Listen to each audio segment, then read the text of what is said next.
The world is a symphony of green and wet heat, a song that has not changed in a million years. Tim knows this song. It is in his bones, in the heavy brow ridge that shields his eyes from the sun, in the thick, powerful muscles of his legs. He is Homo erectus, the first to walk upright, the first to tame fire, the first to conquer the world. But his world is now an island, a jungle refuge 100 paces wide, 1,000 generations deep. He and his small clan are the last echoes of a dynasty that time has forgotten. Before him, the ground trembles. It is a juvenilest godon, a dwarf elephant of the island, mired in a muddy wallow. The hunt is a blunt instrument, a battering ram of courage and brute force. It has not changed. The tools have not changed. Tim grips his primary weapon, a heavy, teardrop-shaped stone. It is an Acheulean hand axe, a technology of immense antiquity, a perfect marriage of form and function that his ancestors mastered countless lifetimes ago. There is no need for anything else. This is the only tool. It is for butchering, for digging, for fighting.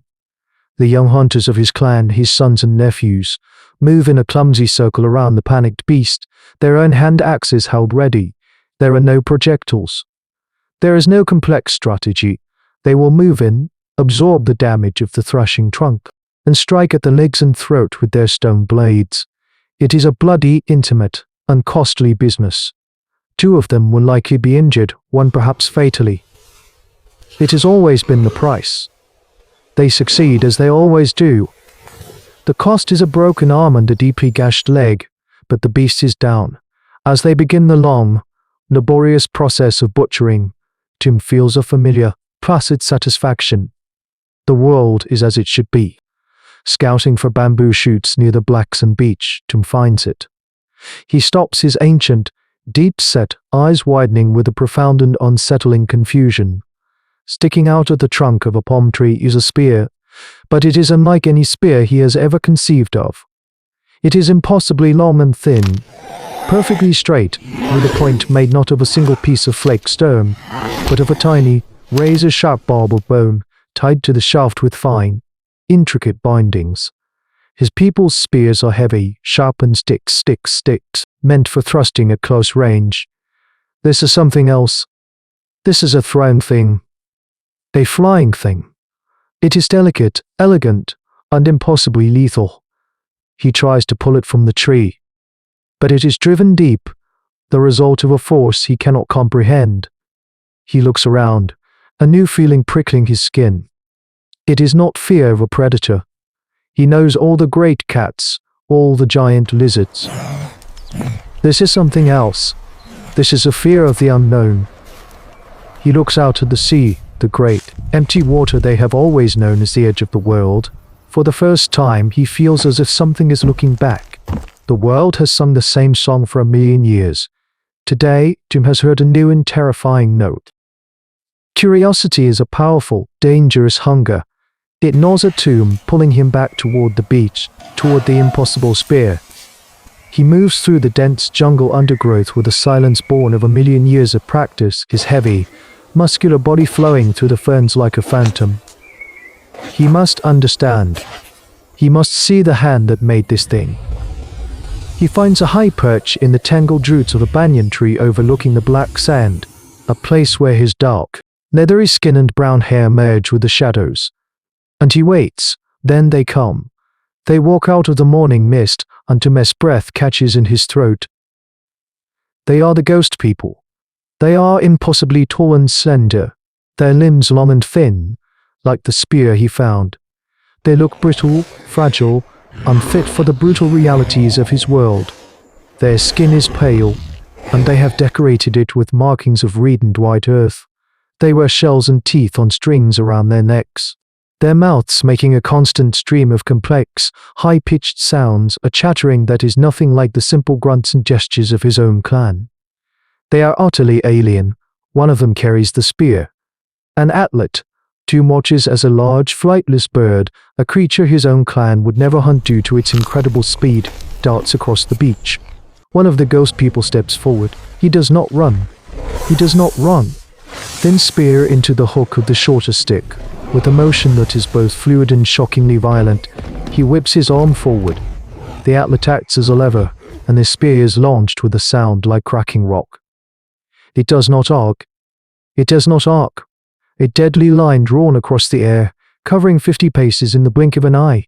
It strikes the bird mid-stride, punching through its body with a force that sends it tumbling in a cloud of feathers. It is the most efficient, most terrifying act of killing Tom has ever witnessed. His people's hunts are close, desperate, bloody struggles. This was a casual, almost contemptuous execution from an impossible distance. The ghost people gather around the kill, their chattering rising in pitch, but they do not begin to butcher it. Instead, one of them does something that freezes the blood into Mess' veins. He takes a piece of reed rock, grinds it against a stone with spit, and begins to draw on the flat face of a nearby cliff. He makes the shape of the long-legged bird. He draws the impossible spear flying through the air. He is recreating the hunt on the rock. Tom stares his mind, a tool perfected for a concrete world of cause and effect, unable to grasp the meaning. Why would you make a picture of a bird when the real bird lies dead at your feet? It is useless. It is madness. It is a form of magic he cannot comprehend. This is the moment of true, soul, deep fear. Tom is not afraid of being killed. He is afraid of a mind that can think in pictures, a mind that can kill from a distance. He is witnessing the birth of symbolic thought, and he understands, on a primal, gut level, that his hand axe cannot compete with it. He slips back into the jungle, a ghost retreating from the light. He has seen the future, and it is a world he does not, and cannot, belong to. The world begins to shrink. The arrival of the ghost people is not an invasion of spears and clubs, but a silent, inexorable tide that pushes Tom's clan into smaller and smaller pockets of existence. The newcomers, the Homo sapiens, are impossibly efficient. Their atlatl allowed them to hunt the fleet-footed deer and birds of the open spaces, game that Tom's people could never catch. Their use of nets, woven from fine fibers, empties the rivers of fish. They leave nothing. The ancient rhythms of the island are broken. The game trails that Tom's ancestors followed for 100,000 years are now barren. The berry patches are stripped clean. The silence in the forest is not the peaceful silence of a world in balance, but the dead silence of an empty larder. It is a slow, quiet starvation. It is the ecological principle of competitive exclusion made real, a law of nature as brutal and unforgiving as any predator's claw. The ghost people rarely show themselves. Tom's clan only sees the evidence of their passage, the perfectly butchered carcasses of animals left behind, picked clean of the best meat, the strange, painted symbols that appear on rocks near the best water sources, a form of territorial marking Tom can feel but not understand. There is no war. There is no conflict. There is only the dawning, soul-crushing realization of their own obsolescence. They are a relic, a living fossil in a world that has moved on. The young hunters grow thin, their Acheulean axes feeling heavier and more useless with each passing day. The children's bellies begin to swell with hunger. The old songs of the hunt sound hollow around their dwindling fire.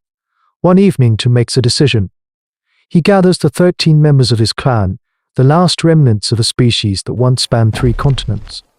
He holds up his hand axe, the stone that is people for 1,000,000 years. It is a symbol of their strength, their endurance, their unchanging past. Then he drops it to the ground. He points with his chin toward the high, mist-shrouded mountains at the island's center, a place of prue soil and scarce game, a place no one has ever needed to go. It is a retreat. It is an admission of defeat. It is the only act of love he has left to give them. A choice to lead them to a place of meager survival, rather than to watch them die here in the shadow of an inexplicable superior power. There are no grand speeches, shuffling preparation in the twilight. They are abandoning their world. As they take their first steps on their final journey, Tom looks back one last time at the valley that is people's home since the dawn of memory. In the distance, he can see a flicker of light, brighter and steadier than their own small fire. It is the fire of the newcomers. A fire that will burn long after his own has turned to ash.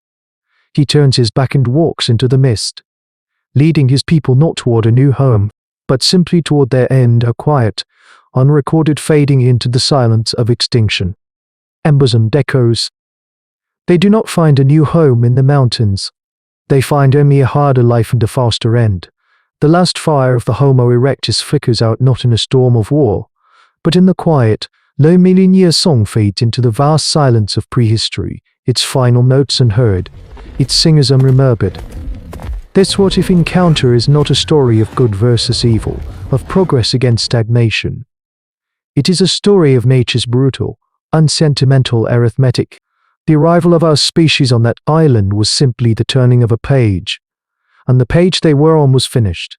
We, the ghost people, the ones who survived, look back into that deep abyss of time and see their faces, our ancient, heavy-browed cousins. We carry the ghosts of their genes within us, a faint, chromosomal echo of this long-forgotten meeting. Their extinction was not a failure. It was simply the end of a story of incredible, almost unimaginable, endurance. They were the trunk of our family tree, the strong, steady foundation that held fast for 1,000,000 years, allowing the slender, fragile branch of our own species to finally reach for the sun. This has been the chronicle of the last men. Their silence is the earth beneath our feet. But what if the next great leap is not of the body, but of the soul?